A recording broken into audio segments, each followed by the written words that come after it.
Kyle, why are you filming at your desk with your streaming webcam when we all know you have a DSLR? Because this is the fastest and easiest way to record it and I don't really care what it looks like. Kyle, why are you wearing your headset when you're not streaming? It's because it makes me feel less awkward, and also I'm playing music in the background, so I'm not just talking to myself in silence. Now that we've got that out of the way, okay, so what this is somebody told me at some point that I should start making fitness videos. And I was like, no, I don't think I want to do that because I'm not really an expert and I don't want people tearing me apart. Then I thought about it some more and I realized, well, I think I know more than I thought I did. And I definitely wouldn't have been able to get started going to the gym or anything like that without someone to teach me. So, warning, I am not an expert. I'm not trying to be an expert. I am only trying to give you enough information so that you might feel comfortable getting started with your fitness goals, whatever they may be, whether it's going to the gym or changing your diet or whatever. So I'm going to split these up into a bunch of smaller videos on different topics. So this one is just going to be a little intro video with things to think about before you get started. And then later I'll go into more specific things like getting started at the gym or like how to change your diet or supplements and all sorts of stuff. So the very first thing I want to say is that changing your life habits and changing your lifestyle can take some time. If you're the type of person who can quit something cold turkey or make big changes right away, then cool, good for you. But don't feel like you have to change everything all at once. It is okay to just make small changes here and there so you can build up better habits. For instance, if you're trying to quit soda and you're drinking 5 sodas a day, try only having 1 a day. Or 2 a day, and then maybe try only having soda on the weekends. You know, it's okay not to quit all at once because it's really hard to make these changes, and I think that sometimes trying to change everything all at once will make you less likely to stick with it, because the goal is to make good habits. I used to have friends who would all the time decide that they needed to lose weight, and they would say, starting tomorrow, I'm going to run every morning and not going to eat any more junk food. I'm going to do this, I'm going to do that, I'm not going to do that anymore. And then 3 days later, they would cave and they would have 1 cookie, declare the entire thing ruined, and go back to doing exactly what they were doing before. If you slip up, just accept the fact that you slipped up, you had a moment of weakness or whatever, and then do better the next day. It's okay to go step by step, making small changes. I'm going to be talking mostly about weightlifting and changing your diet in these videos. They're not the only ways to get fit or lose weight or whatever, but these are the things that I know about, and also I think that pretty much everyone can benefit from these, so that's what I'm going to be talking about.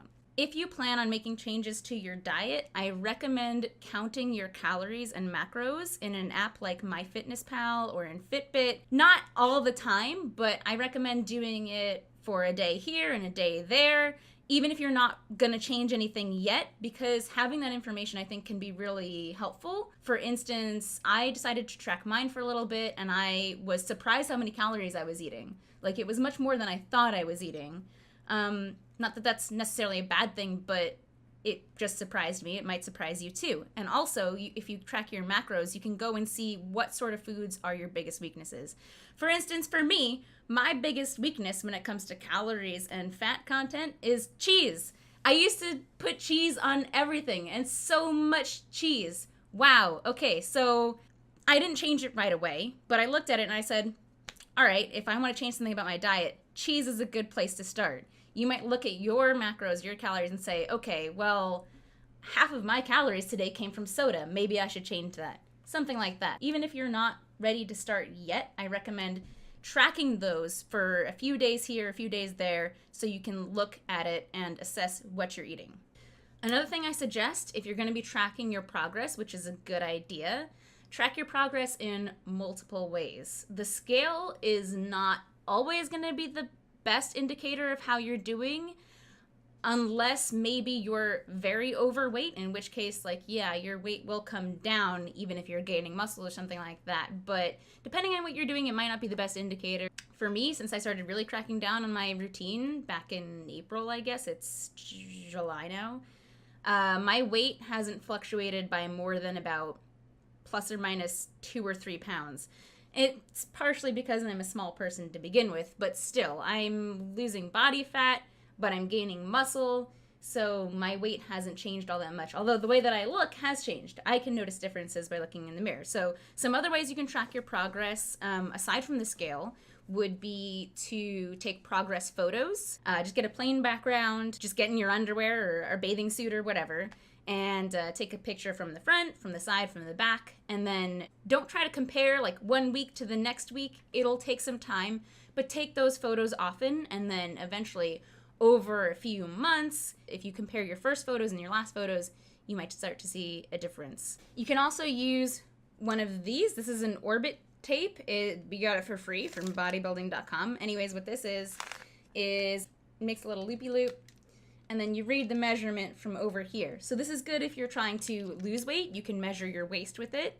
And then even if your weight isn't changing much, but this measurement is going down around your waist, you know you're losing weight. You can also use this to measure muscle growth. So if I wanted to, I could put it around my bicep and flex and measure it, and then record that and check it again in another month or so. Measuring body fat is another way you can track your progress if that's something you want to work on, but it can be kind of tricky. We have the Fitbit Aria 2 scale, which measures it for you. I don't know how accurate it is. It's probably not perfect, but I look at that anyways because I figure if that percentage is going down, then I can at least trust that my body fat percentage is lowering, even if it's not exactly the number on the scale.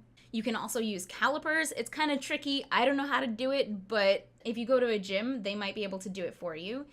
Calipers are these little pinchy things, and then they like pinch your arm and your leg and your tummy, and then they like do some math, and then they tell you your body fat percentage. I don't know.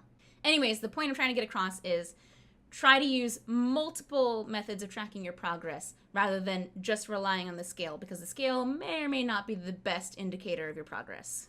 The last point I want to make in this video is very, very important. Oh God, the bug is back. Oh my God, guys, the fly is still alive. The last point I want to make is very important. Okay, are you ready? Weightlifting will not make you look like one of these stereotypical bodybuilders, okay? You got that? Here are some photos of some professional bodybuilders. It's their job to get as heavy and proportionate as possible. It took them years and years to get there, and they're on steroids. Here are some other professional bodybuilders who compete in the lower weight classes. The female, India Paulino, probably not on steroids. The guy, Steve Cook, probably, yes, still on steroids.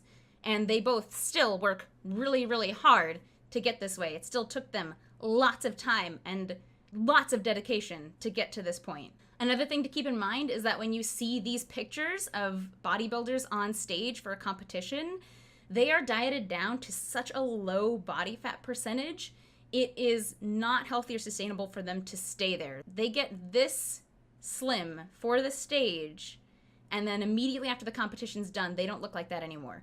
Here's India Paulino on stage for a competition, and here she is on a normal day in the off season.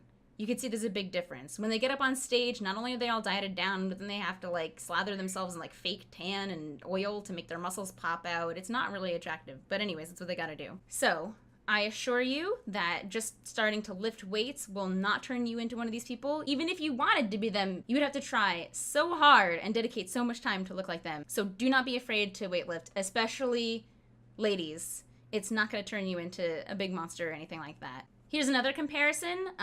These two guys make a lot of YouTube videos together. Bradley Martin, the bigger guy, definitely on steroids. The other guy, Mike Tornabene, what's his name? Mike Tornabene, okay. Bradley Martin is on steroids. Mike, aka Dom, is not. So you can see there's a big difference. Takeaway message. Lifting weights a few times per week is not gonna turn you into a giant bodybuilding monster. I've been working out for months. Do I look like super buff and jacked and unfeminine? I mean, I hope not. I'm still pretty small, except maybe when I flex. So please do not be afraid to lift weights. I really think everyone can benefit from weightlifting. That's it for my introduction. Just a few things I wanted you to know before you get started.